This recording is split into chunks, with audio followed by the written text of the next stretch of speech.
Hello दोस्तों, कैसे हैं आप सब। चलिए शुरू करते हैं। आज हम बैगेज चैप्टर स्टार्ट करने वाले हैं। कस्टम का सबसे पहले वेरी इंपॉर्टेंट फॉर एग्जाम। इसका एग्जाम में एक क्वेश्चन हमेशा आता है। तो चलिए स्टार्ट करते हैं। ये जो वीडियो है एकदम नया वीडियो है। मई 25 और नवंबर 25 स्टूडेंट्स जो अपीयर होने वाले हैं वो इसको देख सकते हैं। ठीक है, तो चलिए स्टार्ट करते हैं। सबसे पहले बैगेज होता क्या है, देखिए नॉर्मल बात है। ठीक है, कि कोई भी व्यक्ति, जैसे मान लो मैं किसी दूसरे देश में जाता हूँ, ठीक है, और मैं वहां से वापस आऊंगा, तो मैं कई बार क्या होता है ना, हम जब वहां जाते हैं तो कुछ चीजें हमें पसंद आ जाती है, हम अपने साथ कुछ लेके आते हैं, कुछ सामान लेके आते हैं, कुछ लगेज लेके आते हैं। ठीक है ना, उस लगेज को ही यहाँ पे बैगेज बोला गया है। वो जो सामान लेके आते हैं, ठीक है, तो हमें क्या करते हैं जब हम वो सामान लेके आते हैं, ठीक है, चाहे मैं दूसरे देश में गया सामान लेके आया, या दूसरे देश का कोई व्यक्ति हमारे देश में घूमने फिरने आया, ठीक है ना, वो भी अपने साथ सामान लेके आएगा। तो हम लोगों को क्या करना पड़ता है, डिक्लेरेशन करना पड़ता है। एक फॉर्म होता है, ठीक है ना, डिक्लेरेशन फॉर्म भर के डिक्लेरेशन करना पड़ता है कि जी ये हमारा सामान है और हम बाहर से आए हैं, तो ये सामान हम जो है लेके आए हैं। ठीक है, अब उसके ऊपर टैक्स वैक्स जो भी रहता है वो उस पर टैक्स लगेगा।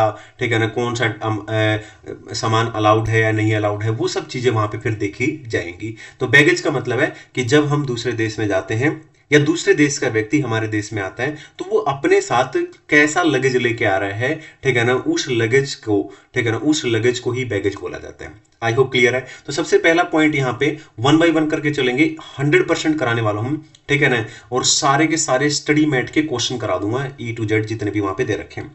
तो सबसे पहला पॉइंट है कि बैगेज होता क्या है। तो बैगेज में क्या लिख रखा है, baggage has been defined under section 2 subsection 3 of custom act. तो कस्टम का जो एक्ट है, ठीक है ना, उसका एक सेक्शन है सेक्शन 2 सबसेक्शन 3, उसमें डिफाइन कर रखा है कि बैगेज होता क्या है। तो इसमें लिख रखा है, ठीक है ना, कि baggage include unaccompanied baggage but does not include motor vehicle. ठीक है ना, मोटर व्हीकल इसके इंक्लूड नहीं होती है। तो बैगेज का अगर मैं सिंपली बोलूं तो बैगेज का मतलब होता है लगेज, जो आप अपने साथ लगेज लेके आते हो उसको बैगेज बोलते हैं। ठीक है, क्या ये एग्जाम में आता है, ये पॉइंट लिखना पड़ता है एग्जाम के लिए, नॉर्मली नहीं आता, ये एग्जाम के लिए इंपॉर्टेंट नहीं है, बस आपको एक बार पढ़ना है, ठीक है, पता होना चाहिए। इसके बाद आते हैं नेक्स्ट पॉइंट के अंदर। नेक्स्ट पॉइंट कौन सा है, ये है सेक्शन 77। अब देखो, मान लो मैं दूसरे देश में, किसी देश में घूमने के लिए गया, वहां से मैंने कुछ सामान खरीदा और मैं अपने साथ लगेज लेके आया, यानी सामान लेके आया।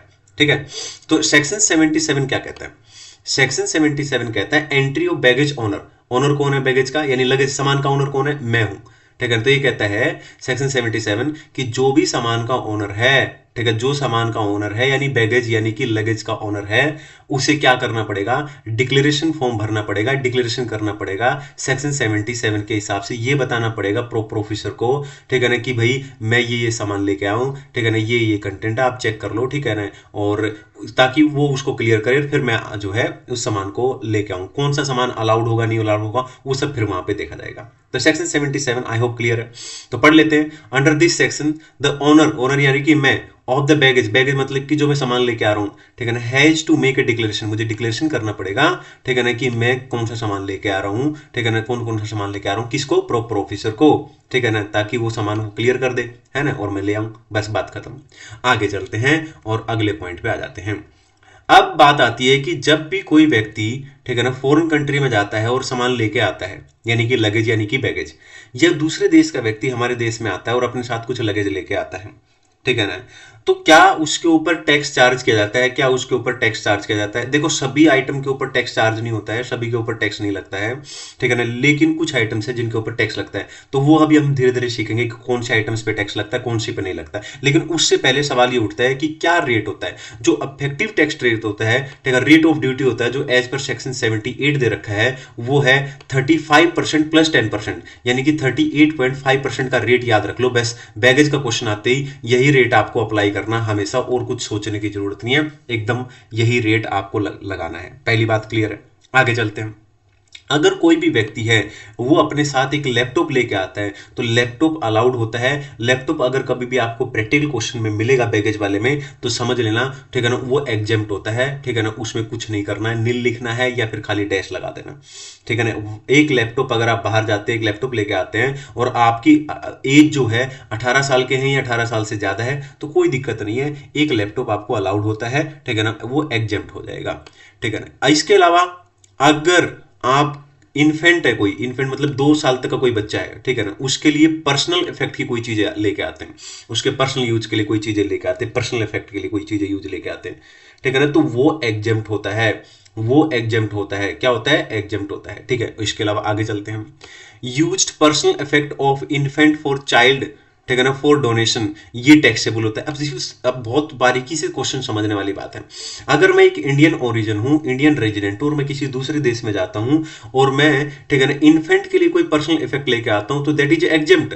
बट इन केस ऑफ अगर मैं फॉरेन ओरिजिन हूं, यानी कि मैं फॉरेन टूरिस्ट हूं और तब इंडिया के अंदर आ रहा हूं और तब मैं कोई पर्सनल इफेक्ट लेके आ रहा हूं for infant, that is taxable. ठीक है ना, इंडियन रेजिडेंट के लिए टैक्सेबल नहीं है, पर फॉरेन और फॉरेन रेजिडेंट के लिए टैक्सेबल अगर दूसरे देश का व्यक्ति हमारे यहाँ पे आता है। आई होप ये पॉइंट क्लियर है। ये प्रैक्टिकल क्वेश्चन में आपको देखने को मिलेंगे ऐसे पॉइंट, इसलिए इतनी बारीकी और डिटेल से मैं आपको करा रहा हूँ।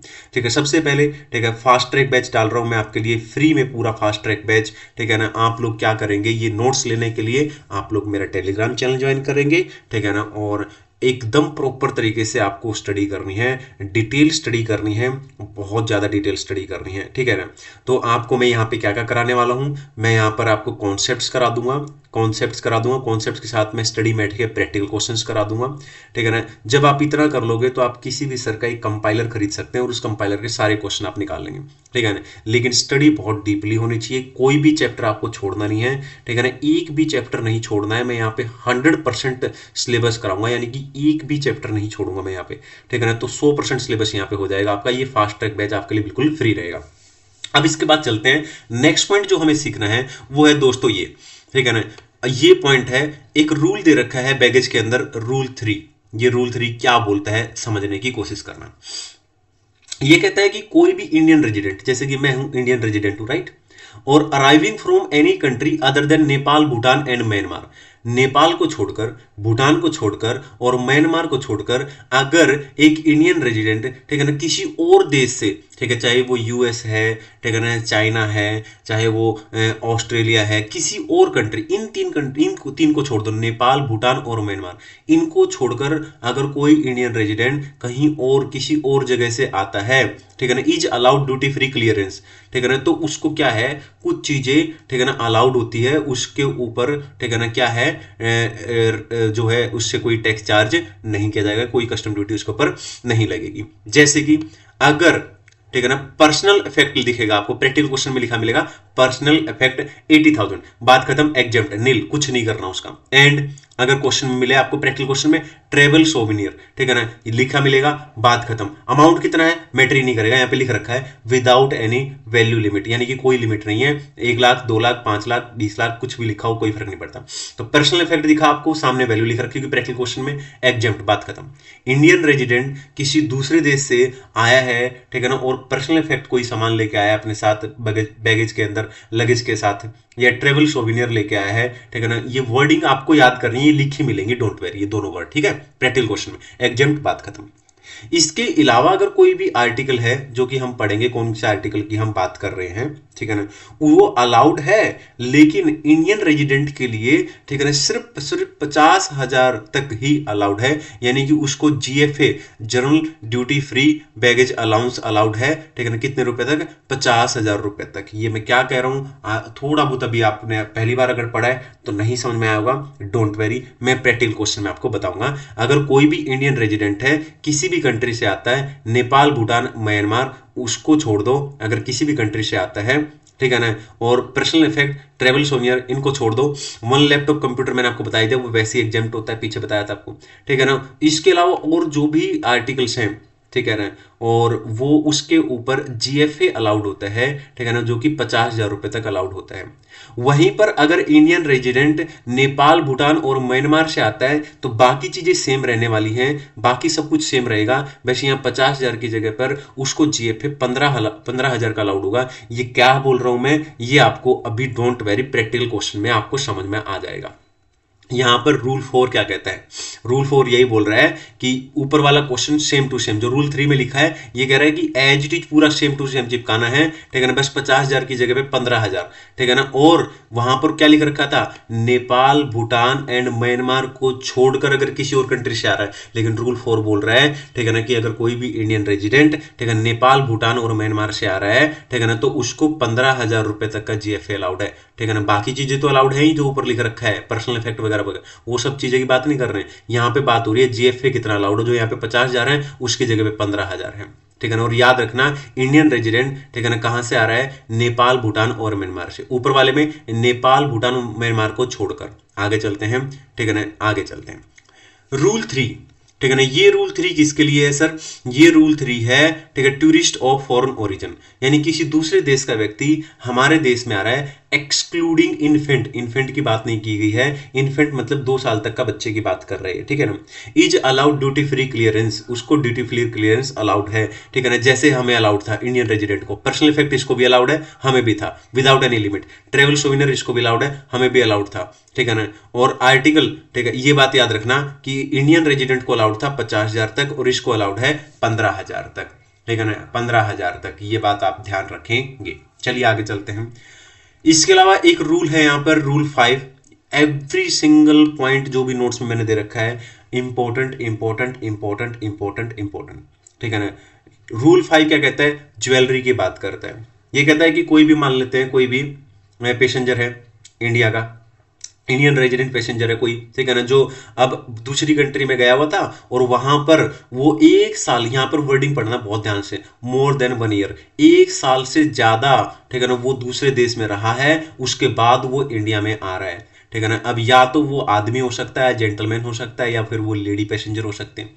अगर वो आदमी है, ठीक है, जेंटलमैन है, तो वेट 20 ग्राम तक ज्वेलरी अलाउड है, ठीक है ना। और वही उसकी वैल्यू कितनी होनी चाहिए, 50,000 तक होनी चाहिए, ठीक है ना। अगर लेडी पैसेंजर है तो डबल कर दो इसका, वेट कितना हो जाएगा, 40 ग्राम हो जाएगा, और वैल्यू कितनी हो जाएगी, 50 की जगह पे 1 लाख हो जाएगी। बोलो क्लियर है। आगे चलते हैं। अब हम बात करने वाले हैं यहां पर, ठीक है ना, पॉइंट नंबर 8 की। पॉइंट नंबर 8 के अंदर क्या दे रखा है, एनेक्चर 1 दे रखा है। ये एनेक्चर 1 क्या होता है, ठीक है ना। ये देखो पहले तो आप, ये प्रोविजन है ना जो मैं बता रहा हूं, इनको एज इट इज एकदम अच्छे से 2-3 बार रिवीजन कर लो। अभी मैं प्रैक्टिकल क्वेश्चन कराऊंगा तो तुरंत आपको समझ में आ जाएंगे, लेकिन वो तभी समझ में आएंगे जब आपको ये प्रोविजन याद होंगे, ठीक है ना। एज इट इज ये प्रोविजन याद होने चाहिए आपको। जैसे एनेक्चर 1 के अंदर क्या बोल रखा है, एनेक्चर 1 के अंदर ये बोल रखा है कि ये जो आइटम दे रखी है यहां पर, ठीक है ना, ये कहता है कि ये जो 6 आइटम दे रखी है ये एनेक्चर 1 के अंदर आती हैं, ठीक है ना।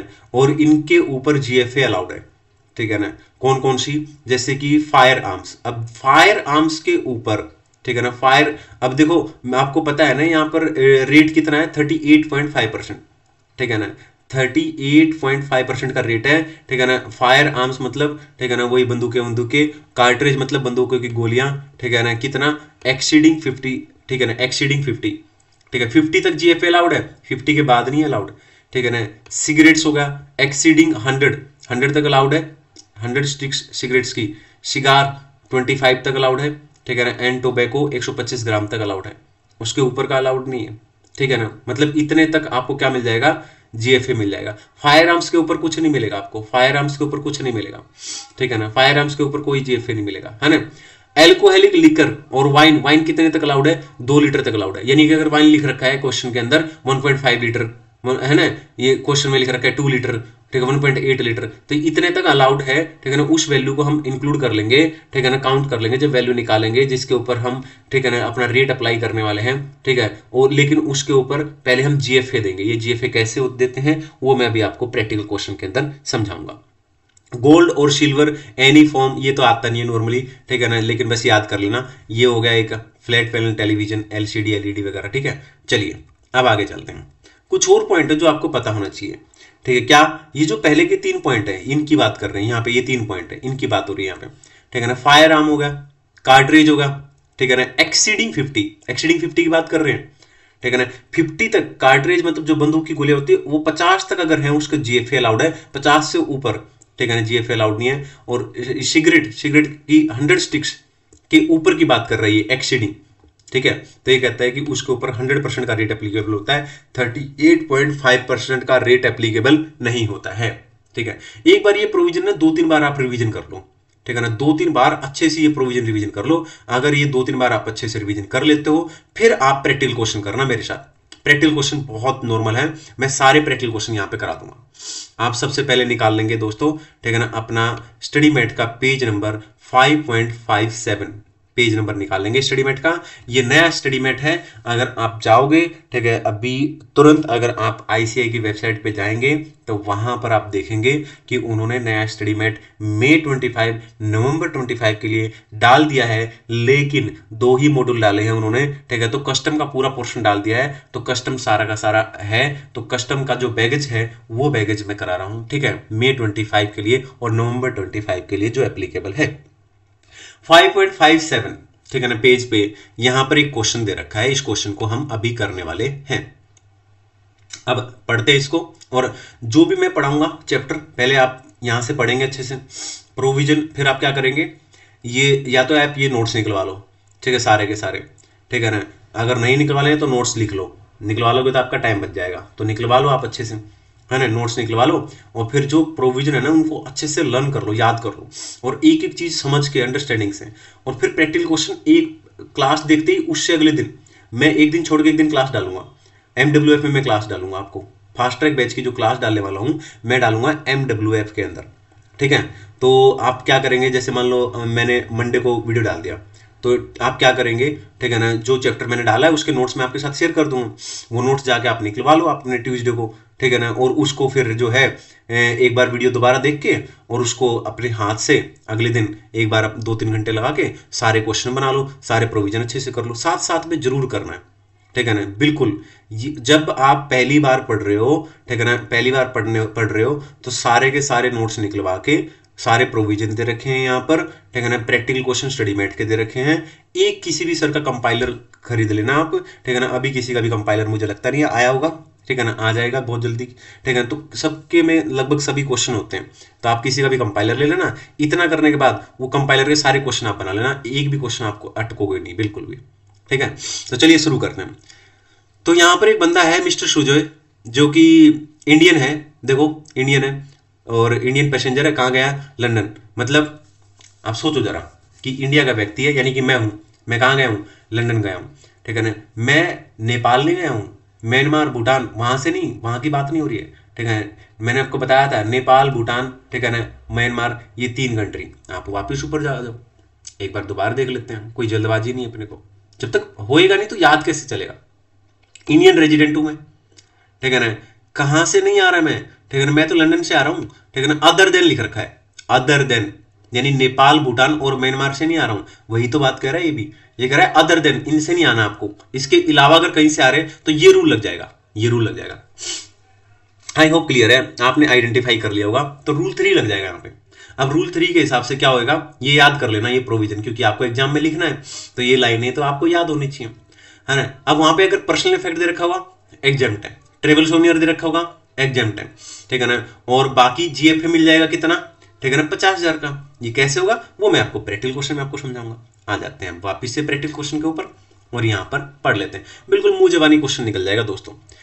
अब यहाँ पर क्या कह रहा है कि हाँ भाई इंडियन रेजिडेंट है ना, लंदन से आ रहा हूं मैं, और कब गया हूं मैं ये बता रखा है इसने, 1 अप्रैल 2023 को गया हूं मैं। His wife also join him in London, ठीक है, मान लो मेरी वाइफ है, ठीक है, मेरी वाइफ भी जो है 3 महीने के बाद, आफ्टर 3 मंथ, 3 महीने के बाद वो आ गई है, यानी कि 1 जुलाई को तो 1 अप्रैल को तो मैं पहुंचा हूं और 3 महीने बाद वो आ गई है, ठीक है ना, यानी कि 1 अप्रैल के बाद 3 महीने बाद वो आई है, राइट, ओके। अप्रैल के बाद मई जून जुलाई, यानी कि 1 जुलाई को वो आ गए, है ना।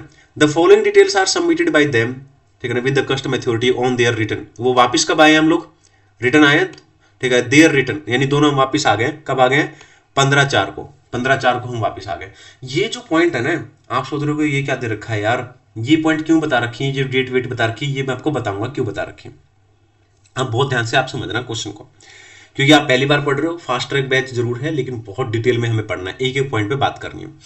सबसे पहली बात, ठीक है ना, यहां पर रूल 3 भी एप्लीकेबल होगा, ठीक है, वो क्यों होगा वो मैंने आपको बताया ही था अभी।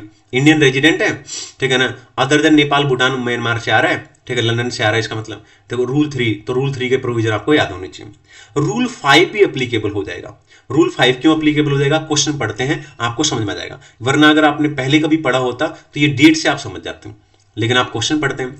यूज पर्सनल इफेक्ट, ठीक है ना, और एक तो हम पर्सनल इफेक्ट लेके आए हैं, 80,000 रुपये का सामान है, 2 म्यूजिक सिस्टम लेके आए हैं, ठीक है ना, हर एक म्यूजिक सिस्टम की कीमत 50,000 रुपये है, ज्वेलरी भी लेके आए हैं। अब ज्वेलरी की वजह से रूल 5 आ गया। देखो मैं आपको ऊपर दिखाता हूं, वापिस ऊपर आ जाओ दोस्तों, ये रहा, देखो ज्वेलरी के ऊपर कितना है, रूल 5। जब भी आपको ज्वेलरी दिखेगा तो आप समझ जाना रूल 5 एप्लीकेबल है, और रूल 5 एप्लीकेबल है तो ये बातें आपको याद होनी चाहिए। ये बातें क्या, पहले तो ये देखना पड़ेगा कि जो लोग आए हैं फॉरेन कंट्री से वो 1 साल से ज्यादा फॉरेन कंट्री में रहे हों, तभी उनको रूल 5 का फायदा मिलेगा। समझ रहे हो? हाँ, अगर जेंटलमैन है तो कितना फायदा मिलेगा, लेडी है तो कितना फायदा मिलेगा। आई होप ये याद है आपको। चलिए अब आ जाते हैं वापिस क्वेश्चन के ऊपर। ज्वेलरी, ठीक है ना, मिस्टर सुजो यानी कि मैं ज्वेलरी लेके आया हूं 20 ग्राम, मेरे को तो 20 ग्राम अलाउड है ना, और 48,000 रुपये 50,000 तक अलाउड होता है, तो ये भी ठीक है। ज्वेलरी लेके आई है मेरी वाइफ, ठीक है ना, 40 ग्राम उसको अलाउड है, और 1 लाख रुपए तक उसको अलाउड है, वैसे तो कोई दिक्कत नहीं है। अच्छा ठीक है। With reference to the baggage rule 2016 determine whether Mr and Mrs Sujo, ठीक है ना, will be required to pay the custom duty, क्या कस्टम ड्यूटी पे करने की जरूरत है इनको। चलिए एक एक पॉइंट पे बारीकी से बात करते हैं। आप पहली बार पढ़ रहे हैं तो कोई जल्दबाजी हम लोग करेंगे नहीं। अब यहां पर मैं एक थोड़ा सा पेन अलग कलर का ले लेता हूं ताकि आपको क्लियरिटी रहे और ज्यादा दिक्कत ना आए। आ जाते हैं, एक एक पॉइंट पे बात करेंगे। सबसे पहली बात, रूल 3 आप चिपका देंगे जो मैंने ऊपर सिखाया आपको। दूसरी बात, ठीक है ना, रूल 5 चिपका देंगे एज इट इज, प्रोविजन लिख देने। ठीक है सर, इतना कर दिया सर। आगे चलेंगे, एक एक पॉइंट पे डिस्कस करेंगे। फिर पॉइंट नंबर 1 पढ़ते हैं, पर्सनल इफेक्ट। अगर कोई भी इंडियन रेजिडेंट है दोस्तों और किसी दूसरे देश में जा रहा है, ठीक है ना, और अपने साथ बैगेज लेके आ रहा है, सामान लेके आ रहा है, और उसमें पर्सनल इफेक्ट है, ठीक है ना, और कहां से आ रहा है, other than Nepal, Bhutan, Myanmar, ठीक है ना, ये रूल 3 में लिख रखा है, ठीक है। तो पर्सनल इफेक्ट दिखते ही एग्जेम्प्ट, काटा मार दो, नील। तो पर्सनल इफेक्ट एग्जेम्प्ट, बात खत्म। आपको आंसर में लिख देनी है ये बात, रूल 3 लिख दो, रूल 5 लिख दो, फिर आपको लिख देना कि पर्सनल इफेक्ट, ठीक है ना, एग्जेम्प्ट, पर्सनल इफेक्ट एग्जेम्प्ट होगा। ट्यूब म्यूजिक सिस्टम, अब मैंने आपको बताया था, ठीक है ना, कि अगर कोई भी इंडियन रेजिडेंट है और फॉरेन कंट्री से आ रहा है other than Nepal, Bhutan, Myanmar, उसको 50,000 का GFA अलाउड होता है, ठीक है ना, हर एक बंदे को अलाउड होता है। तो यहाँ पे 2 लोग जा रहे हैं, मैं और मेरी वाइफ, तो 50,000 का GFA अलाउड होगा। तो अब ये तो ऊपर वाला तो खत्म हो गया, बात ही खत्म होगी ऊपर वाले 80,000 की। तो अब यहाँ पे 50,000 रुपये का म्यूजिक सिस्टम मेरी वाइफ लेके आ रही है, मान लो 2 लेके आ रहे हैं, और 50,000 का मैं लेके आ रहा हूँ, तो 50,000 उसका माइनस हो जाएगा, GFA अलाउड है, हमें ड्यूटी फ्री अलाउंस अलाउड है ना गुड्स, तो 50,000 मेरे को अलाउड होगा, तो ये भी 0 हो गया, ये भी नील हो गया। ठीक है सर, अब सिर्फ 1 पॉइंट बच गया, 2 पॉइंट हमने कर लिया। ये बातें आपको लिखनी है आंसर के अंदर। तीसरा पॉइंट बात करते हैं ज्वेलरी। अब ज्वेलरी के अंदर क्या है, अब ज्वेलरी के अंदर कंडीशंस अप्लाई हैं। क्या कंडीशंस हैं? सबसे पहली कंडीशन तो ये कि ज्वेलरी का फायदा रूल 5 ये कहता है तभी मिलेगा आपको इसके अंदर, तब जब आप कुछ कंडीशंस पूरी करते हो। वो कंडीशंस क्या है? तो मैंने आपको ऊपर बताया था कंडीशंस, एक बार वापस देखना चाहो तो वापस देख लो आप, ठीक है ना। आइए एक बार कंडीशंस देख लेते हैं, ठीक है, आपको दिक्कत ना हो, ठीक है, क्योंकि पहली बार पढ़ रहे हो। अब पहली कंडीशन तो ये है कि जो भी लोग ज्वेलरी लेके आ रहे हैं वो दूसरे देश में 1 साल से ज्यादा के टाइम रहे हों, तभी उसको रूल 5 का फायदा मिलेगा। और अगर वो बंदा जेंटलमैन है, ठीक है ना, तो 20 ग्राम तक अलाउड है उसको, और वैल्यू 50,000 तक अलाउड है। और अगर लेडी पैसेंजर है तो इसका डबल कर दो, यानी 40 ग्राम और 1 लाख। आइए बात करते हैं, नीचे की तरफ आ जाते हैं वापस क्वेश्चन की तरफ। और क्वेश्चन अगर पढ़ोगे तो ज्वेलरी जो है मैं लेके आया हूं 20 ग्राम तक मेरे को अलाउड है, ठीक है ना, और यहां पर 50,000 तक अलाउड है, मेरी वैल्यू भी ठीक है और वेट भी ठीक है मेरा, ठीक है, ज्वेलरी का जितना मेरे को अलाउड होना चाहिए एज पर रूल 5। लेकिन क्या मैं कंडीशन पूरी कर रहा हूं? क्या मैं 1 साल तक रहा हूं दूसरे देश के अंदर? बिल्कुल। लंदन के अंदर मैं गया कब था? 1 अप्रैल को गया था। वापिस कब आया हूं? 15 अप्रैल। बिल्कुल, मैं तो 1 साल से ज्यादा रहा हूं, तो ये भी कंडीशन पूरी होगी। तो मुझे यहां पर ज्वेलरी के ऊपर भी कोई कस्टम ड्यूटी पे करने की जरूरत है नहीं है, एग्जेम्प्ट है मेरे लिए। बोलो क्लियर है? ठीक है सर, आगे चलते हैं।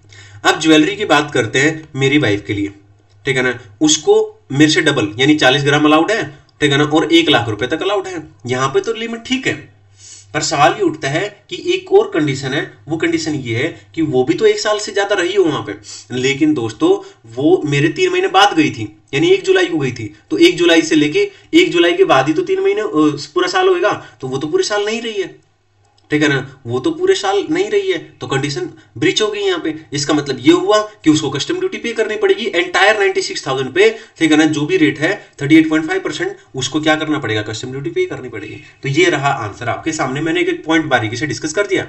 तो पहले आपको क्या करना है? प्रोविजन लिखना है रूल 3, ठीक है ना, और उसके बाद रूल 5। बोलो क्लियर है? हाँ जी ठीक है। तो पहला पॉइंट जो कि मैंने बताया था, पर्सनल इफेक्ट एग्जेम्प्ट हो जाएगा हमारे लिए, ठीक है ना। तो पर्सनल इफेक्ट क्या हो जाएगा? एग्जेम्प्ट। तो यहाँ पे लिख रखा है ये पर्सनल इफेक्ट 80,000 और जो दो म्यूजिक सिस्टम थे हमारे, ठीक है ना, वो क्या हो जाएंगे दोस्तों? एग्जेम्प्ट हो जाएंगे। क्या हो जाएंगे? वो दोनों एग्जेम्प्ट हो जाएंगे, ठीक है। और रूल 3 और रूल 5 लिख देंगे आप सारा। फिर उसके बाद अगर ज्वेलरी की बात करें तो मैंने आपको बता ही दिया था, ज्वेलरी मैं 1 साल से ज्यादा रहा हूं और बाकी का कंडीशन फुलफिल कर रहा हूं तो मुझे कोई ड्यूटी पे करने की जरूरत नहीं है, लेकिन सी हैज टू पे custom duty on entire amount, ठीक है ना। मेरी वाइफ ने जो है पूरी कंडीशन फुलफिल नहीं की है, वो 1 साल से ज्यादा नहीं रही है वहां पे। हालांकि वैल्यू और वेट ठीक है उसके हिसाब से, जो ज्वेलरी जितने ग्राम लेके आनी चाहिए ठीक है, वैल्यू भी उसकी ठीक है, ठीक है, लेकिन क्या ठीक नहीं है? 1 साल से ज्यादा नहीं रही है, तो यहां पर उसको क्या देना पड़ेगा? ज्वेलरी के ऊपर, ठीक है, क्या देना पड़ेगा? कस्टम ड्यूटी देनी पड़ेगी। आई होप क्लियर है। नेक्स्ट क्वेश्चन पे आ जाते हैं। Question number 2। क्वेश्चन नंबर 2 के अंदर कहता है Mrs x and mister x, दो लोग हैं, ठीक है। तो यहां पर मान लो मिसिज एक्स और मिस्टर एक्स का एग्जांपल हटा देते हैं, मेरा ही एग्जांपल लेते हैं। मान लो मैं हूं और मैं मान लो मेरी एक वाइफ है, ठीक है। हाँ सर, सबकी एक ही वाइफ होती है। हाँ हाँ ठीक है, माफी चाहेंगे। हाँ ठीक है सर। तो एक मैं हूं और मेरी वाइफ है, इंडियन रेजिडेंट, हम लोग इंडिया के रहने वाले हैं, एज बता रखी है, ठीक है भाई। द ब्रो टू इंडिया, हम लोग गए, ठीक है, किसी कंट्री के अंदर गए। कौन सी कंट्री है? यूएसए। यूएसए में गए हम, अदर देन नेपाल, ठीक है ना, अदर देन नेपाल, भूटान और म्यांमार, यानी रूल 3 लग जाएगा। रूल 3 क्या कहता है? अगर कोई भी इंडियन रेजिडेंट है arriving from country other than Nepal, Bhutan, Myanmar is allowed duty free clearance, क्या क्या, ठीक है ना, पर्सनल इफेक्ट एग्जेम्प्ट हो जाएगा, ट्रेवल सोनियर। ये पहले तो ये प्रोविजन लिखना आपको दोस्तों, पूरा रूल 3 याद होना चाहिए, एज इट इज चिपकाना आपको, ठीक है ना, ये चिपकाना है आपको, ये बात याद रखना। उसके बाद आपको क्या लिखना है कि भाई हम लोग क्या लेके आए अपने साथ? लैपटॉप। क्या हमारी एज 18 साल और उससे ज्यादा है? बिल्कुल है, ठीक है। तो एक लैपटॉप हमारे लिए अलाउड है, एग्जेम्प्ट है, मैंने आपको लिखवाया था, तो यहाँ पे आप लिख देंगे 1 लैपटॉप, ठीक है। कंप्यूटर 18 साल और ऊपर की एज वाले बंदे को एग्जेम्प्ट होता है, ये बात आप लिख देंगे, ये बात मैंने आपको बता दी थी। आगे चलते हैं, पर्सनल इफेक्ट, ठीक है ना। पर्सनल इफेक्ट देखो यहाँ पर, पर्सनल इफेक्ट तो विदाउट एनी लिमिट एग्जाम में कोई दिक्कत ही नहीं है। तो पर्सनल इफेक्ट भी क्या है दोस्तों, ठीक है ना, यहां पर लिख रखा आप देख सकते हो, पर्सनल इफेक्ट भी क्या हो जाएगा? एग्जाम हो जाएगा। लेकिन ठीक है ना, आगे चलते हैं, एक कंप्यूटर भी लेके आए हैं हम लोग, और कंप्यूटर की कीमत कितनी है? 52,000। और एक कोई भी व्यक्ति जो इंडिया का रेजिडेंट है, उसको अगर वो किसी भी कंट्री से आता है, नेपाल, भूटान और म्यांमार को छोड़कर, तो जीएफए कितना अलाउड होता है? 50,000, ठीक है ना। तो अब बाकी की वैल्यू कितनी बच गई? सिर्फ 52,000। 52,000 में से माइनस कर दो दोस्तों 50,000, बाकी कितना बच गया? 2,000। मतलब 50,000 अलाउड है हमें, ठीक है ना। 50,000 माइनस करना, उसमें से जो वैल्यू बचेगी उसके ऊपर हमें कस्टम ड्यूटी पे करनी है, 2,000 पे 38.5%, ठीक है ना। तो यही लिख रखा होगा, देखो 52,000 माइनस 50,000, 2,000, और 2,000 के ऊपर 38.5% का रेट होता है अपना, ठीक है, इफेक्टिव रेट, और ये हो जाएगा, ठीक है। बोलो क्लियर है? ठीक है जी, डन। चलो question number 2 done. Question number 3 पे आ जाते हैं। क्वेश्चन नंबर 3 क्या कहता है? What is the relevant date for determination of rate of duty, ठीक है ना, under the custom act 1962 in case of foreign, in case of clearance of duty, ठीक है ना, क्लियरेंस ऑफ बैगेज, सॉरी, ठीक है। तो रेट ऑफ ड्यूटी की बात कर रही है, तो सेक्शन 78 में क्लियरली लिख रखा है कि रेट ऑफ ड्यूटी, ठीक है ना, कौन सी डेट का लेना है? Relevant date. रेलिवेंट डेट कौन सी होती है? The date on which declaration has been made under section 77। हमने पढ़ा था सेक्शन 77 के अंदर क्या होता है, कोई भी जो व्यक्ति है जो अपने साथ बैगेज या लगेज लेके आया है, उसको डिक्लेरेशन देनी पड़ती है प्रॉपर ऑफिसर के सामने, ठीक है ना। जिस डेट पे उसने डिक्लेरेशन दी है, date on which declaration has been made, ठीक है ना, अंडर सेक्शन 77, दैट डेट, उस डेट पे देख लो क्या रेट ऑफ ड्यूटी है, वो रेट ऑफ ड्यूटी यहाँ पे ले लेंगे। आई होप क्लियर है? ठीक है सर, आगे चलते हैं। अच्छा, ये क्वेश्चन नंबर 3 के बाद एक छोटा सा पॉइंट दे रखा है यहाँ पे, ये इंपॉर्टेंट है एग्जाम के लिए बहुत ज्यादा। यहाँ पर ये आपको मिल जाएगा, डोंट वरी, उसके अंदर स्टडी मेट के नोट्स हैं सारे, इसके अंदर ही मिल जाएगा, इलस्ट्रेशन नंबर 6 के नीचे ही दे रखा होगा तुरंत।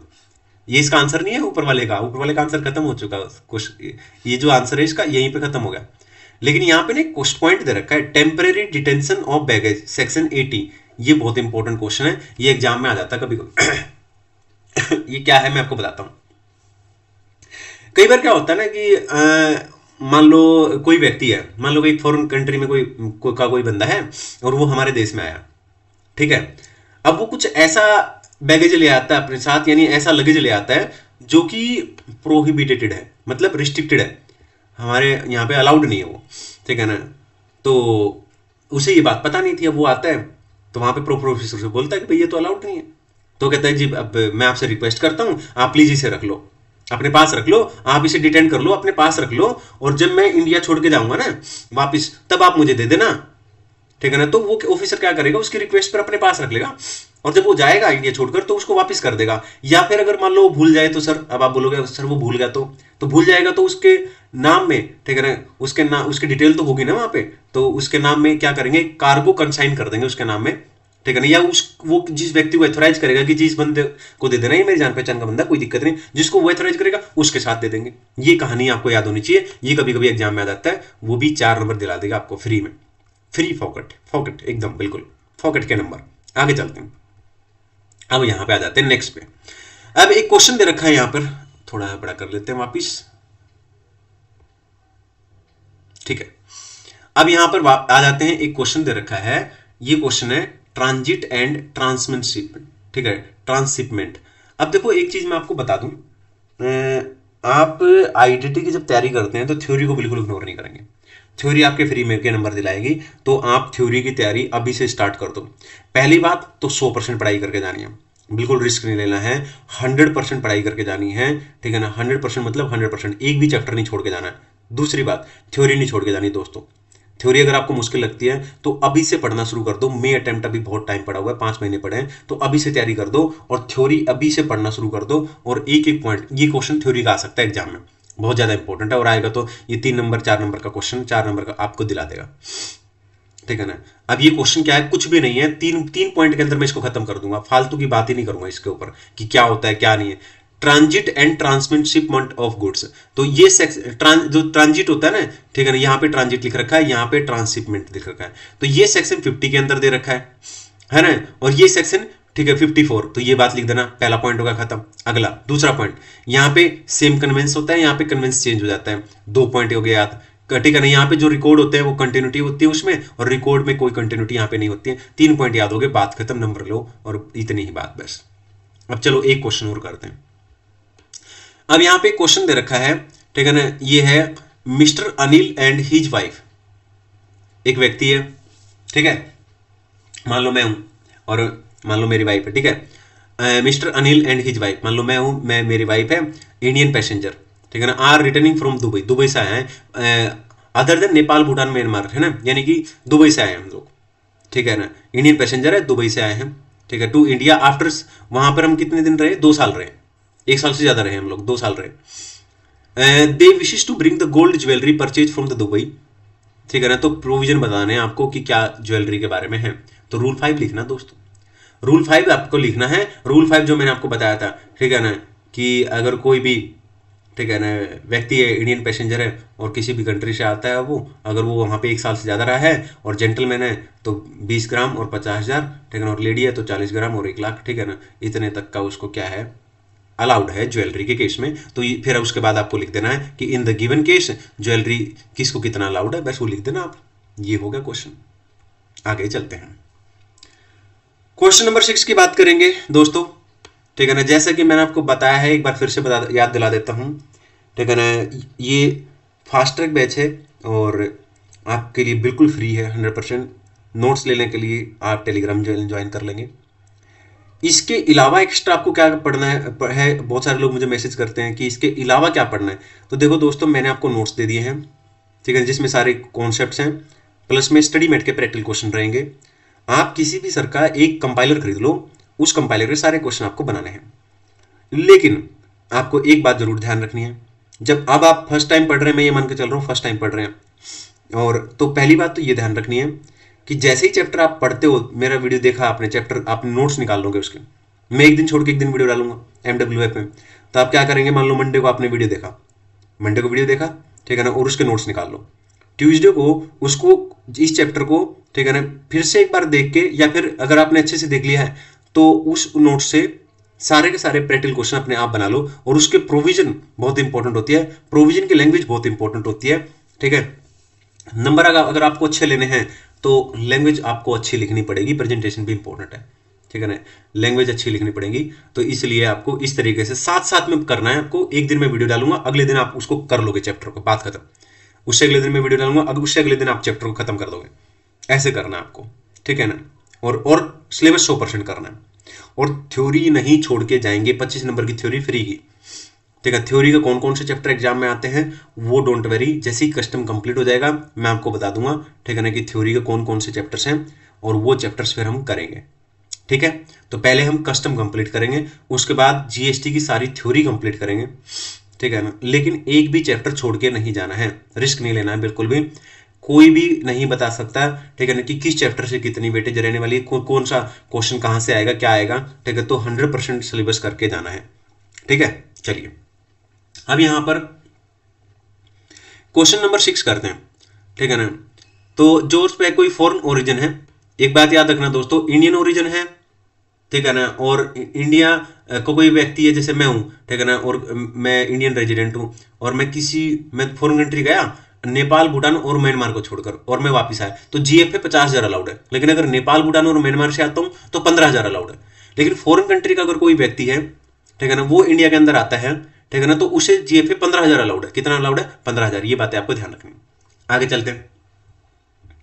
अब फॉरेन ओरिजिन अगर है, ठीक है, तो उसके ऊपर भी रूल 3 लगेगा, ठीक है ना, लेकिन इसके ऊपर दूसरे वाला रूल 3 लगेगा, ठीक है ना, याद रखना।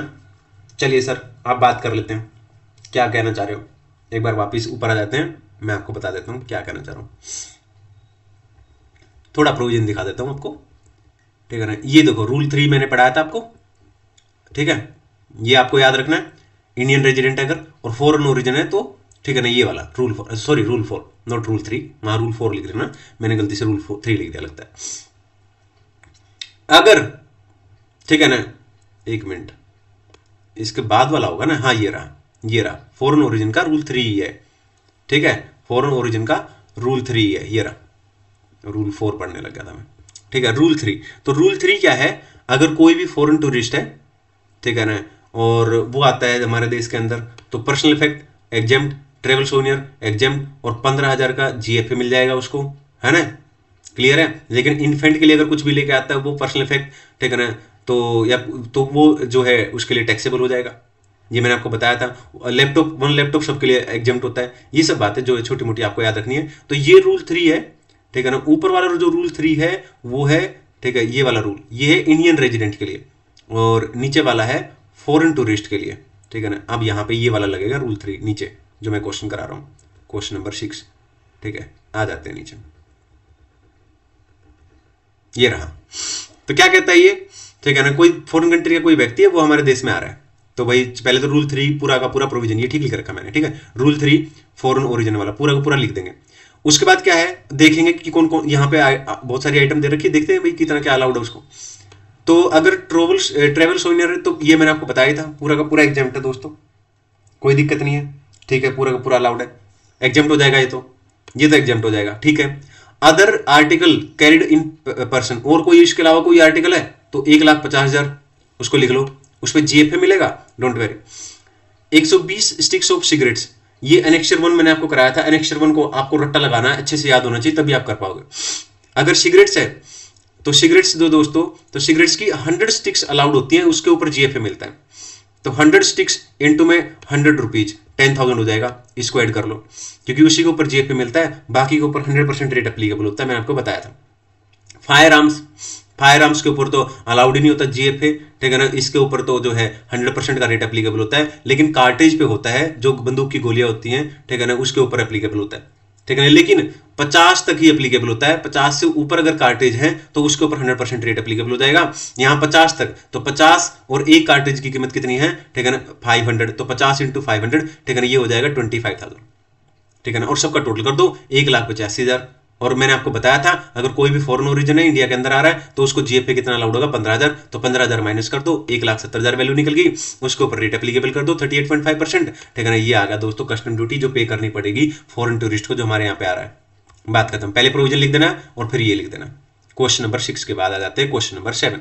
ऐसे ही क्वेश्चन मैं करा चुका हूं, ठीक है, थोड़ी देर पहले ही कराया था मैंने। मान लो आपने एक वो देखा होगा तारक मेहता का उल्टा चश्मा, जेठालाल, है ना, देखा हुआ, उसमें एक अय्यर होते हैं भैया, ठीक है ना, अय्यर और मिसेज अय्यर, ठीक है। चलो उनका एग्जाम्पल लेते हैं, ठीक है ना। मिस्टर अय्यर और मिसेज अय्यर जो कि इंडियन रेजिडेंट है, और इनकी एज बता रखी है 18 साल से ऊपर है, डोंट वेरी, 35 साल और 40 साल, है ना। तो जो है वो लोग गए हैं भाई, क्या है देखते हैं, बार पढ़ते हैं इसको एक बार क्वेश्चन को। आफ्टर विजिटिंग यूएसए गए हैं, अच्छा यूएसए गए हैं, ठीक है, और क्या लेके आए हो अपने साथ, एक लैपटॉप लेके आए। लैपटॉप तो एग्जेम्प्ट होता है, डोंट वरी, वैल्यू बैटरी नहीं करती, लैपटॉप तो दिखता ही एग्जेम्प्ट, बात खत्म, ठीक है। पर्सनल इफेक्ट एग्जेम्प्ट, ठीक है ना, कोई भी व्यक्ति हो, ठीक है ना, एग्जेम्प्ट उसके लिए, लैपटॉप भी एग्जेम्प्ट। उसके बाद पर्सनल कंप्यूटर लेके आए वो, ठीक है ना, पर्सनल कंप्यूटर यानी 58,000। अब 58,000 है, अगर कोई भी इंडियन रेजिडेंट है दोस्तों, ठीक है ना, और वो अदर देन नेपाल, भूटान और म्यांमार को छोड़कर किसी भी कंट्री से आ रहा है तो उसको 50,000 का जीएफए अलाउड होता है। लेकिन अगर वो इन 3 कंट्री से आ रहा है तो 15,000 का होता है। तो ये तो यूएसए से आ रहा है तो इसको 50,000 का जीएफए अलाउड हो जाएगा। तो 58,000 में से 58,000 में से 50,000 माइनस कर दो, 8,000 बच गया। 8,000 के ऊपर उसको टैक्स देना पड़ेगा 38.5%, ये हो जाएगा, बात खत्म। और इससे पहले इसको रूल 3 के प्रोविजन लिख देना पूरा का पूरा। Any Indian resident arriving from country other than Nepal, Bhutan, Myanmar, ठीक है, shall be allowed duty free clearance of used personal effect and travel souvenir without any limit and other article, ठीक है ना, allowed up to the value of 50,000, ठीक है, बोलो बात खत्म। इतना सही प्रोविजन लिख देना। और उसके बाद ये अब यहाँ पे क्वेश्चन नंबर 8 है, ये भी कर लेते हैं दोस्तों। आंसर मैंने साथ साथ में दे रखा है, आपको चिंता करने की जरूरत नहीं है। इस क्वेश्चन को अगर आप पढ़ोगे तो एक मिसिज एक्स है कोई, ठीक है, एंड इंडियन रेजिडेंट है, एज कितनी है, 36 साल, ठीक है, कहाँ से आ रही है, चाइना विजिट करके आ रही है, ठीक है, कितने दिन रही है वहां पे, 6 महीने रही है। ये कुछ याद आती है, कुछ याद आ रहा है आपको, रूल 5, ऐसा लग रहा है कि जैसे ज्वेलरी की बात करेगा पक्का क्वेश्चन के अंदर, ठीक है ना, ज्वेलरी की बात, ये क्योंकि ये पॉइंट वहां पे काम आता है कि कोई भी व्यक्ति अगर दूसरे देश में जा रहा है, ठीक है ना, और वो रिटर्न हो रहा है, वापिस आ रहा है 1 साल के बाद या 1 साल से पहले, ये वाली कंडीशन वहां पे दे रखी है रूल 5 के अंदर, इसलिए इसने ऐसी बातें बोली हुई है। चलिए ठीक है। पर्सनल इफेक्ट हमेशा एग्जेम्प्ट होता है, सोचना ही नहीं है दिमाग में, बात खत्म। Laptop, 1 laptop computer allowed, exempt होता है, बात खत्म। ज्वेलरी पे पकड़ लेते हैं, ज्वेलरी एक बार देख लेते हैं, ज्वेलरी पे लगेगा रूल 5। और रूल 5 क्या कहता है कि कोई भी व्यक्ति, अगर कोई भी इंडियन पैसेंजर है, ठीक है ना, और वो दूसरी कंट्री के अंदर 1 साल से ज्यादा रहा है, मोर देन 1 ईयर लिख रखा दोस्तों वहां पर, 1 साल भी नहीं लिखा वहां पे, मोर देन 1 ईयर लिखा है, 1 साल से ज्यादा अगर रहा है, और अगर वो जेंटलमैन है या फिर लेडी पैसेंजर है, यहाँ पे तो लेडी पैसेंजर है, तो लेडी पैसेंजर है तो 40 ग्राम तक ज्वेलरी अलाउड है और वैल्यू 1 लाख रुपए। तो यहाँ पर, ठीक है ना, यहाँ पर वो तो 6 महीने तक ही रही है, तो टैक्सेबल हो जाएगा ना, तो 75,000 टैक्सेबल हो जाएगा, तो इसको ले लो 75,000 वैल्यू को। और म्यूजिक सिस्टम 50,000 का है, ये एग्जाम थोड़ी होता है, टैक्सेबल होता है, तो ठीक है, दोनों का टोटल कर दो। और क्योंकि वो इंडियन रेजिडेंट है और चाइना से आ रही है, other than Nepal, Bhutan, Myanmar से आ रही है, ठीक है ना, तो उसके ऊपर कौन सा रूल लग जाएगा, रूल 3 लग जाएगा, और उसको 50,000 का जीएफए मिल जाएगा, 1,25,000 माइनस 50,000 75,000, और उसके ऊपर 38.5% रेट, ये आ जाएगा, इतना कस्टम ड्यूटी उसको पे करना पड़ेगा। और कौन कौन से प्रोविजन लिखेंगे आप, ये आंसर लिखने से पहले, ये वाला आंसर देने से पहले दोस्तों, ये वाला आंसर देने से पहले आप लोग रूल 3 के प्रोविजन लिख देंगे, पूरा का पूरा एचडी चिपका देना, रूल 5 चिपका देंगे ज्वेलरी वाला, उसके बाद ये वाला आंसर दे देंगे, देखो मजे से पूरे नंबर। और यहां पर देखो काम भी खत्म हो गया, चैप्टर खत्म हो गया है। तो दिस इज पूरे इंडिया के अंदर सबसे पहले मैं चैप्टर डाल रहा हूं दोस्तों आपके लिए, ठीक है ना, मई 25 और नवंबर 25 अपडेटेड नोट्स, एकदम पिछले वाले नोट्स नहीं चिपकाए हैं, ठीक है ना, पिछले वाला कुछ भी नहीं है, एकदम अपडेटेड नोट्स अभी आपके लिए बना के और यहाँ पे आपके सामने ये वीडियो डाल रहा हूँ, और बहुत डिटेल में मैंने आपको ये करा दिया है। अब आपको क्या करना है, ये वीडियो अगर आपने देख लिया है तो जल्दी से जाओ इसके नोट्स निकलवा लो, पहला काम तो ये होना चाहिए। दूसरा, ये नोट्स अच्छे से खुद से पढ़ो, ठीक है, कल मतलब MWF में जैसे वीडियो आए ना, तो आप जिस दिन वीडियो अपलोड हो उससे अगले दिन खुद से करना उसको, ठीक है ना, खुद से करना उसको, और सारे के सारे प्रोविजन याद होने चाहिए, रिवीजन करो उसको, ठीक है ना। और उसके बाद प्रैक्टिकल क्वेश्चन अपने हाथ से बनाओ, ठीक है ना।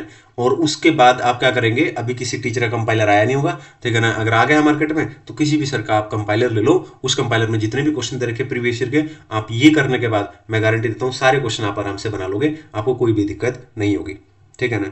और अगर आप self pace online module set B देने जा रहे हो, अभी दे रहे हो या बाद में दे रहे हो, ठीक है ना, जब भी आपको देने का मन करे उसका इंतजाम मैंने कर रखा है दोस्तों, ठीक है ना, बहुत अच्छे से इंतजाम कर रखा है, ठीक है, सारी थ्योरी डाल रखी है, कौन कौन से प्रैक्टिकल क्वेश्चन एग्जाम के लिए इंपॉर्टेंट है, 4.5 घंटे का मैराथन है, ठीक है ना। कल ही मेरे को मैसेज आया एक मेरे स्टूडेंट का, उसके हाईएस्ट नंबर आए हैं, ठीक है ना, ठीक है ना, मेरा यूट्यूब चैनल, उसने बताया कि 88 मार्क्स आए हैं उसके। बहुत सारे लोग हैं जिनके 80+ नंबर आए हैं, लेकिन अभी तक हाईएस्ट मार्क्स, ठीक है ना, उसने मुझे बताया कि आपका वीडियो रेफर करके मेरे 88 मार्क्स आए हैं, ठीक है। तो आप जरूर देखें, आज के लिए इतना ही, और चैनल को सब्सक्राइब जरूर कर लेंगे, ठीक है। और कमेंट बॉक्स में जरूर बताएं कि क्या मजा आ गया ना, एकदम बिल्कुल फास्ट ट्रैक बैच है लेकिन मजा आ गए होंगे, है ना। ओके, चलिए बाय। नेक्स्ट चैप्टर के साथ मिलेंगे। बाय।